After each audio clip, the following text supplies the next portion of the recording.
Ok, falamos de ferramentas, agora vamos entrar num componente do equipamento que é muito importante, tá? O motor diesel. O motor diesel, ele é formado de vários componentes, tá? Vamos dar uma olhada aí na imagem, aí, bastante componentes, tá? Para montar um motor diesel. E o objetivo desse nosso bate-papo aqui é a gente entender, pelo menos, o que cada componente desse representa no motor e a sua finalidade, né, dentro do motor diesel.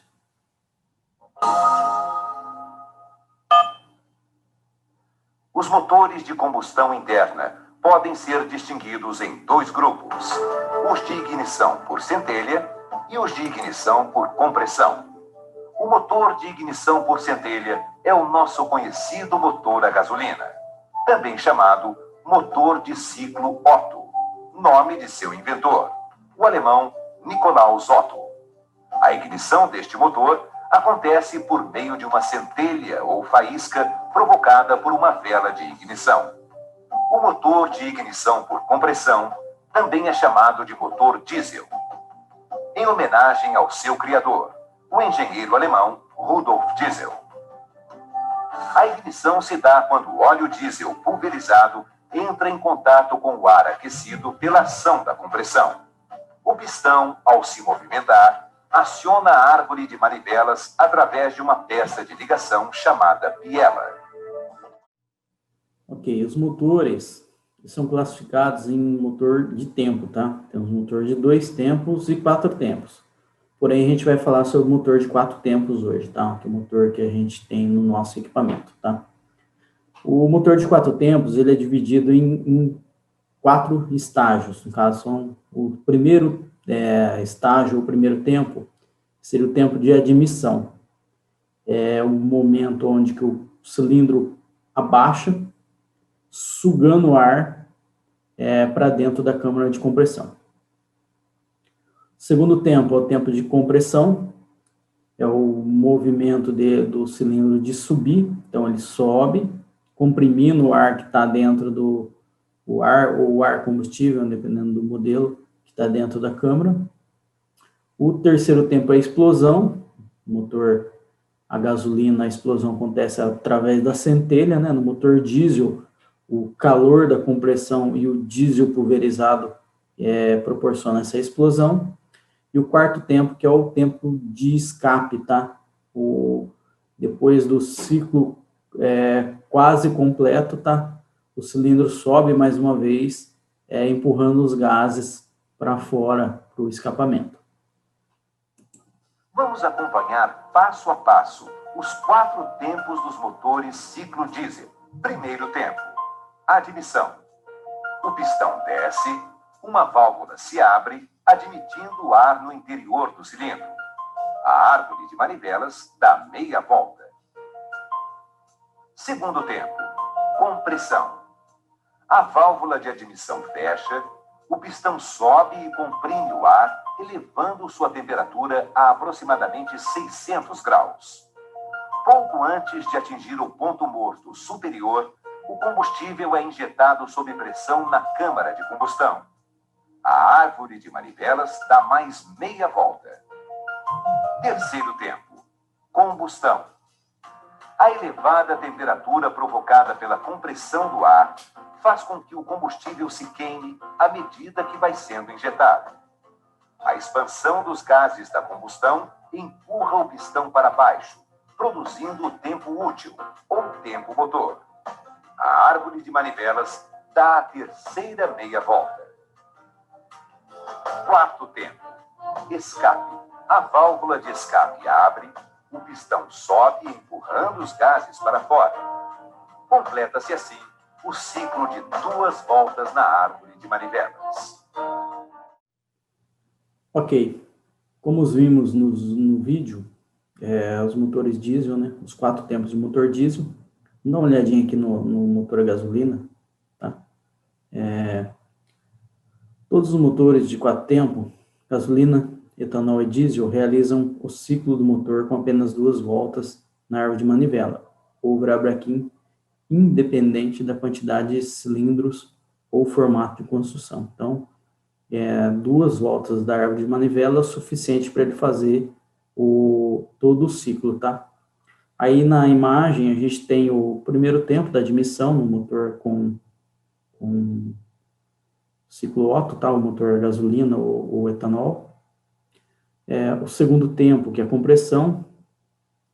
O terceiro tempo, que em vez de ser o diesel, uma vela que está fazendo a ignição para a explosão da mistura ar-combustível que está dentro do cilindro. E o quarto tempo, que é o tempo de expulsão ou escape, tá? A válvula de escapamento abre e os gases escapam no último movimento, tá? Mesmo no modelo do diesel, a diferença é que na admissão entra ar combustível, não só ar, e no momento da explosão, a vela faz a ignição, tá?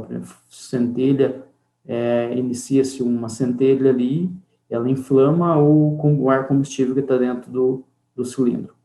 Então, essa que é a principal diferença entre os dois motores, tá?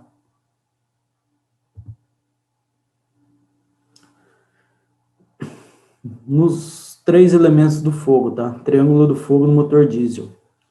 Nos motores diesel, a ordem para reunir os 3 elementos do fogo o primeiro elemento reunido é o oxigênio, ou ar, proveniente do sistema de alimentação de ar do motor. Então, no primeiro elemento a entrar dentro do motor é o oxigênio, tá?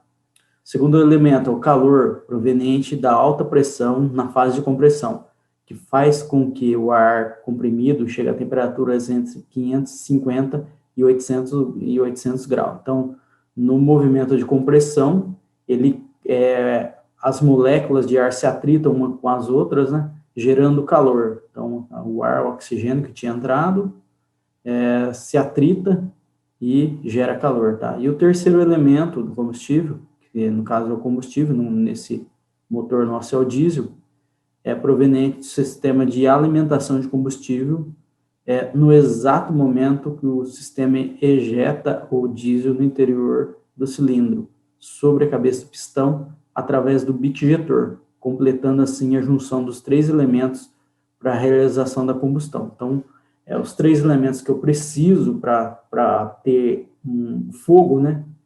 Oxigênio, calor e combustível, tá? Eu tenho os 3 elementos dentro do motor, por isso que eu não preciso da vela como no motor ciclo Otto, tá? O ciclo Otto, ele usa a vela porque a temperatura dentro do cilindro, ela não chega numa temperatura tão alta como essa do ciclo diesel, tá ok?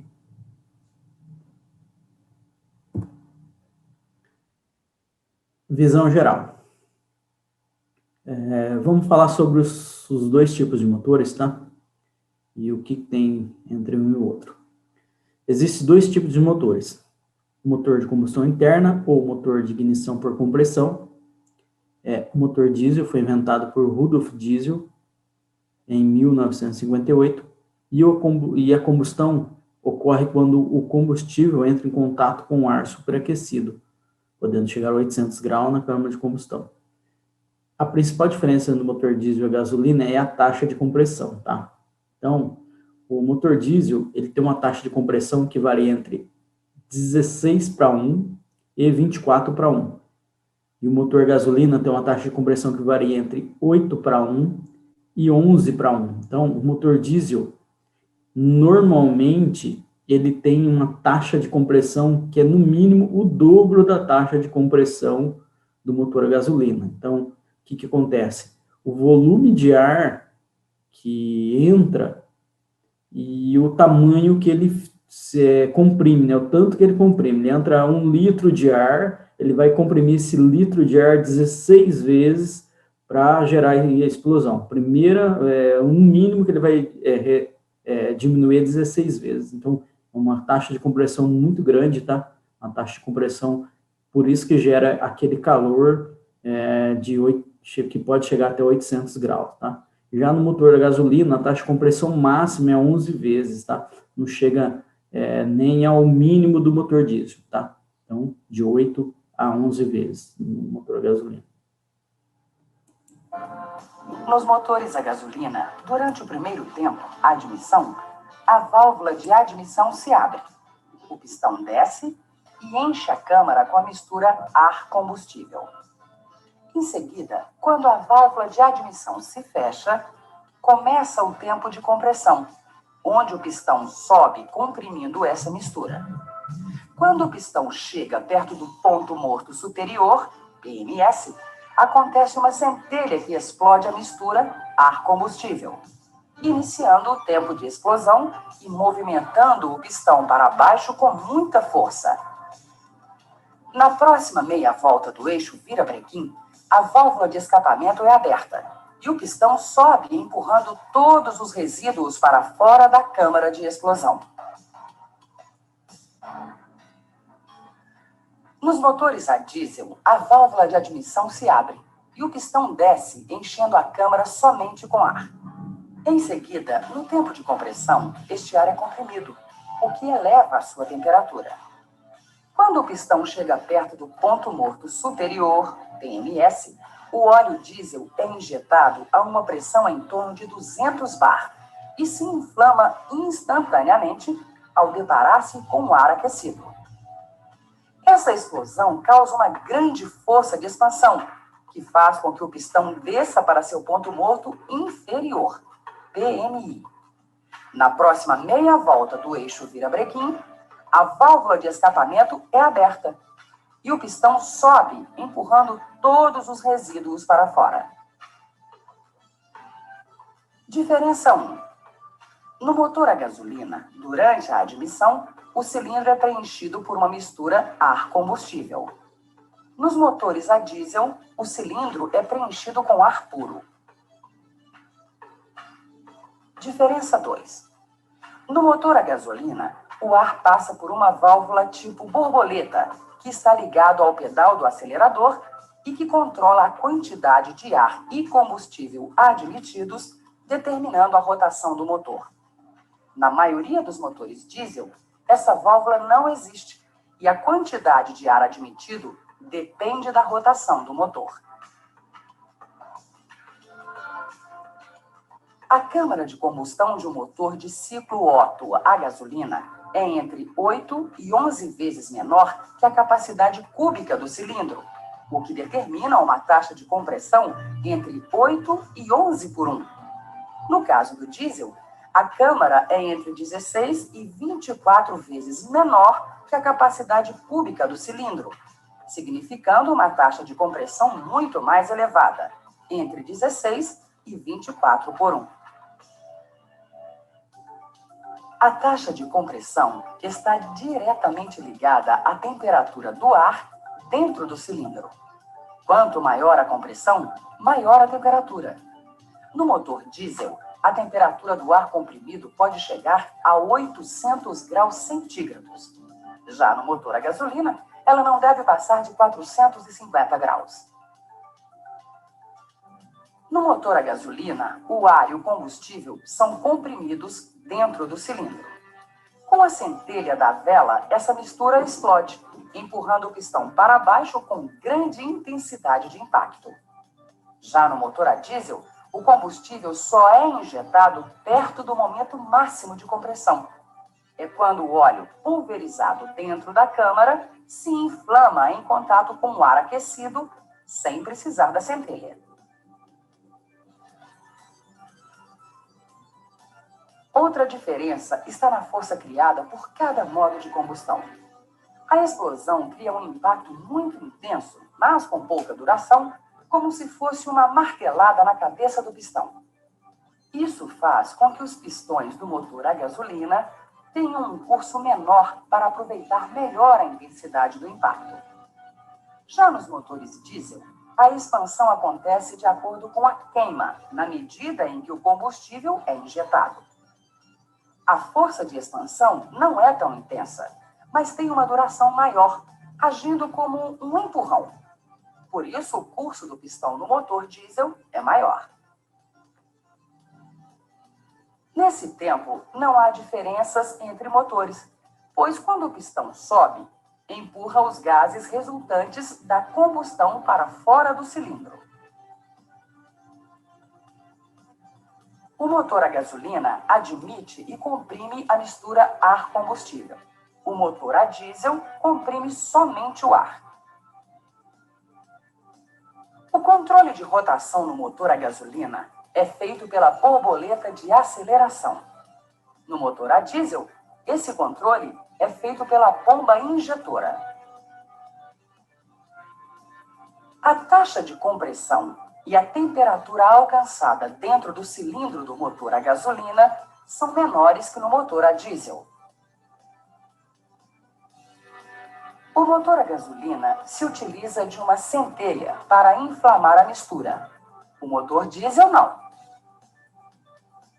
A injeção do combustível no motor a gasolina acontece no tempo de admissão. Já no motor a diesel, acontece no tempo de compressão. A expansão no motor a gasolina é forte, mas tem pouca duração. Já no motor a diesel, não tem tanta força, mas dura mais tempo. Ok, vimos as diferenças entre os dois motores.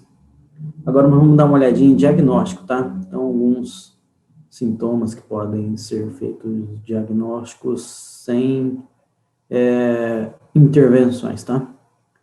Em motores, tá? Alguns sintomas de mau funcionamento do motor. Fumaça preta, pode ser retorno entupido, filtro de ar saturado, bomba injetora defeituosa, injetor defeituoso, ou do tipo incorreto, tá? Um injetor do tipo errado, tá? Um modelo errado. Ponto de injeção da bomba incorreta, sincronismo das engrenagens de comando, combustível do tipo incorreto, junta de cabeçote, temperatura baixa, escape bloqueado, válvula presa, assentamento irregular de válvula, baixa pressão do turbo, carga excessiva, mola da válvula quebrada e válvula termostática, tá? Então, alguns detalhes, né, que podem impactar no bom funcionamento do motor e que dão sintoma de fumaça preta, aquela fumaça preto escuro, meio azulado, tá? Fumaça branca. Combustível do tipo incorreto, junta de cabeçote, temperatura baixa, sensor de temperatura danificado, dispositivo da partida a frio danificado e válvula termostática danificada. Então, esses são fumaça branca, né? Uma característica de mau funcionamento também, que emite fumaça branca, tá? O motor, ele é dividido em três partes, as três grandes partes, tá? Cabeçote, aloja as válvulas, o mecanismo para abrir as molas, para fechar as molas. O cabeçote contém ainda outros dutos de admissão, escapamento, normalmente as câmaras de explosão. Então, isso aí vai se localizar no cabeçote. Bloco do motor. Constitui a parte mais volumosa do motor, contém alojamentos, cilindros, onde trabalham os pistões, dutos de circulação de água para arrefecimento, óleo para lubrificação e alojamento para virabrequim. E o conjunto do virabrequim. Conjunto do virabrequim, os pistões que se movem nos cilindros para cima e para baixo, estão ligados ao virabrequim por meio de bielas. O virabrequim assenta nos apoios situados na base do bloco do motor. Numa das extremidades do virabrequim encontra-se o volante do motor, que dá uniformidade nos impulsos motores de cada cilindro. Então, essas são as três partes do motor, as três grandes partes do motor, tá? E para a gente ter uma noção do que é o motor, ok? Vamos dar uma olhadinha nos componentes, né, do motor, quais são os componentes deles e entender um pouquinho de cada um. Agora vamos conhecer os componentes do motor diesel e quais as suas funções no conjunto. O bloco é a própria estrutura do motor. Sua função é permitir a montagem de todas as outras peças. Para maior resistência, Os blocos são moldados com ferro fundido. Devem possuir também os canais de circulação para refrigeração e lubrificação. Os motores diesel de alta potência, em geral, utilizam camisas que são cilindros que se encaixam no bloco. As camisas podem ser secas ou úmidas. Nesse caso, ficam em contato direto com a água que circula pelo bloco. Os pistões se movimentam dentro das camisas. O pistão recebe a força ocasionada pela combustão. Pelas duras condições de funcionamento, o pistão deve ser feito de uma liga leve e resistente. Os anéis do pistão têm a função principal de fazer a vedação entre o pistão e o cilindro, de modo a impedir que o ar vaze na compressão ou o óleo lubrificante suba em excesso para a câmara de combustão. O cabeçote é a tampa dos cilindros. Contém as peças responsáveis pela admissão e o escape, como as válvulas, os balancins e os bicos injetores. Cada cabeçote pode cobrir 1, 2 ou mais cilindros, de acordo com o projeto. Um sistema de engrenagens interligadas transmite o movimento da árvore de manivelas para outros conjuntos de peças, vitais ao funcionamento do motor. Entre eles está o mecanismo das válvulas de admissão e escape, que tem por função permitir, no tempo exato, a entrada do ar para a combustão e a saída dos gases logo após a queima. Este mecanismo é composto da árvore de comando de válvulas que, com seus ressaltos, acionam os tuchos. As varetas que se apoiam nos tuchos acionam os balancins, peças que controlam a abertura e o fechamento das válvulas de admissão e escape. Os pistões fazem movimentos alternados. Enquanto um está na admissão, os demais estão em outros tempos. Na parte traseira da árvore de manivelas está montado o volante, um disco de ferro fundido que assegura a continuidade do movimento do conjunto motor. O amortecedor de vibrações tem por função diminuir as vibrações que ocorrem na árvore de manivelas, dando maior vida útil ao conjunto. Como vimos no vídeo, vamos entender um pouquinho mais sobre os componentes do motor, tá? Vamos falar sobre o cabeçote. Cabeçote, parte fixa. Tem a função de alojar o mecanismo das válvulas, as sedes e guias de válvulas. A própria válvula também possui galerias de arrefecimento e dutos de lubrificação. O cabeçote é quem tampa e faz a vedação na parte superior dos cilindros. Ele está parafusado na face superior do bloco do motor, vedado por uma junta famosa, a junta do cabeçote. Bloco do motor. O bloco também é uma parte fixa. É a principal estrutura do motor. É no bloco que são fixados ou alojados todos os demais componentes do motor. Cilindros, as galerias de arrefecimento, os condutos de lubrificação, também fazem parte da estrutura do bloco do motor. Cárter, também é uma parte fixa, serve como uma tampa inferior do motor, reservatório de óleo lubrificante. Em alguns modelos, o cárter é de alumínio, é dotado de aletas que ajudam a arrefecer o óleo através do vento e do movimento do veículo. Esses três componentes fazem parte, o cárter, o bloco e o cabeçote, fazem parte na parte fixa do motor, tá? Eles fazem uma estrutura, formam a estrutura do motor. Árvore de manivelas, ou virabraquim. Tá? A árvore de manivelas é uma parte móvel, também pode ser chamado de eixo virabraquim.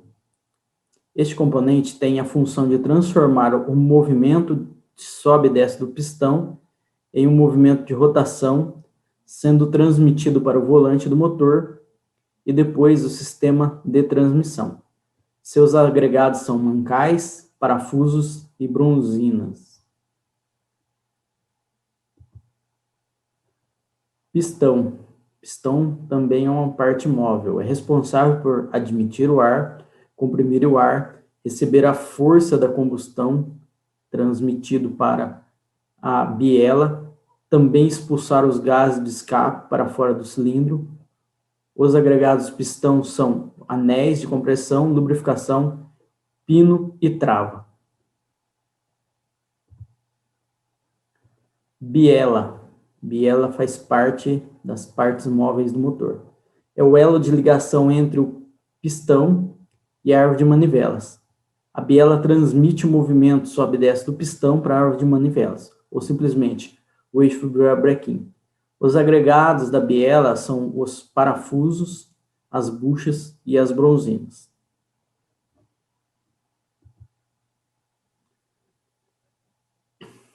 Outro componente móvel é o eixo do comando de válvula.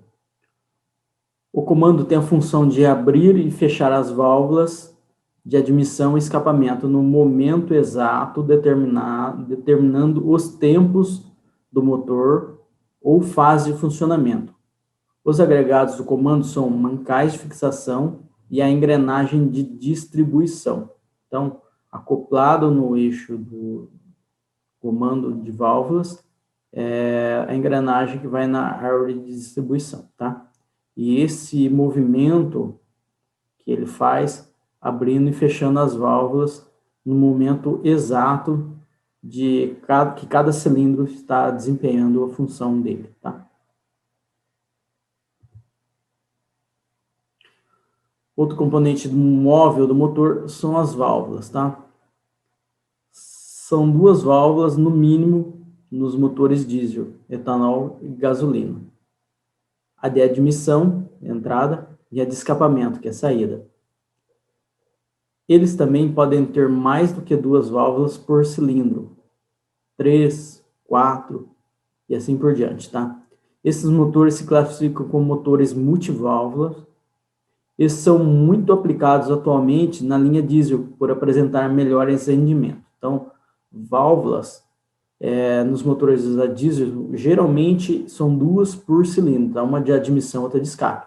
Mas hoje a gente já tem motores com mais válvulas, tá? Com 3 ou 4 válvulas por cilindro, tá? Então eu tenho válvulas, 2 de admissão, 2 de escape por cilindro, tenho 3 de admissão, 3 de escape por cilindro, depende da aplicação do motor, da potência dele e do rendimento que eu espero desse motor, tá? Outro componente móvel do motor é o volante. A função dele é armazenar energia durante a explosão do combustível e a libera durante os outros tempos, tá? Contribui para que o eixo virabrequim gire em velocidade constante. O volante, ele utiliza o peso dele, a massa dele como inércia, tá? Para manter o motor numa velocidade, numa rotação constante, tá? Então, ele tenta manter a constância da rotação do motor. Serve como um contrapeso para o virabrequim, ok?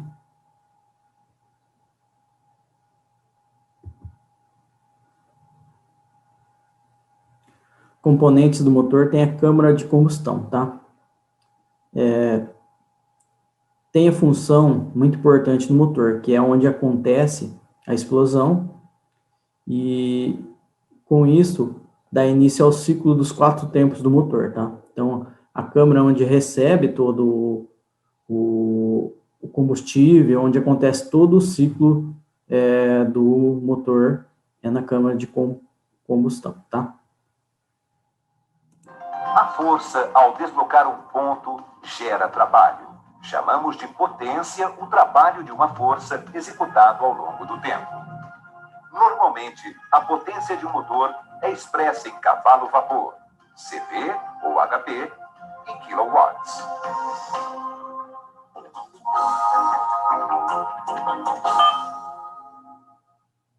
Você já ouviu dizer por aí que para um veículo iniciar um movimento ou subir uma ladeira muito inclinada, precisa de torque.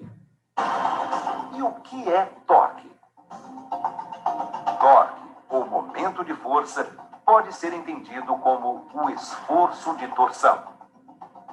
Tomemos, por exemplo, a troca de um pneu.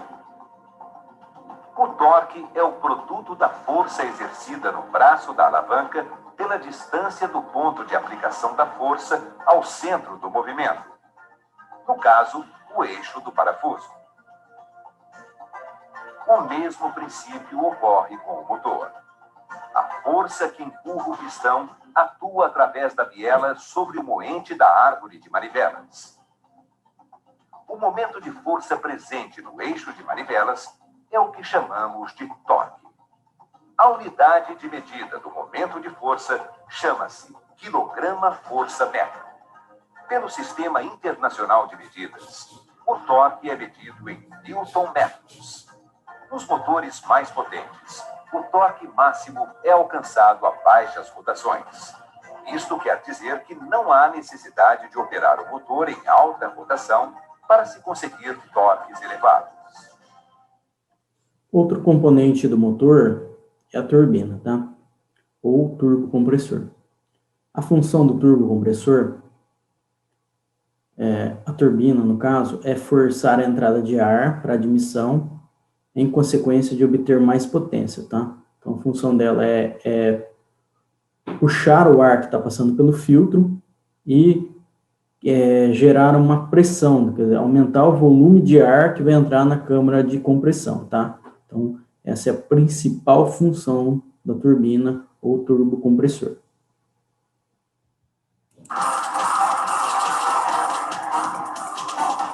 O turbocompressor é composto pela carcaça da turbina e por um compressor ligados por um eixo apoiado num sistema de mancais. É movido pela energia residual do gás de exaustão. O gás de exaustão é levado ao turbocompressor através da carcaça da turbina. A energia do gás de exaustão faz a turbina girar. Depois de passar pelo rotor, o gás sai da carcaça da turbina através da flange de saída de gases.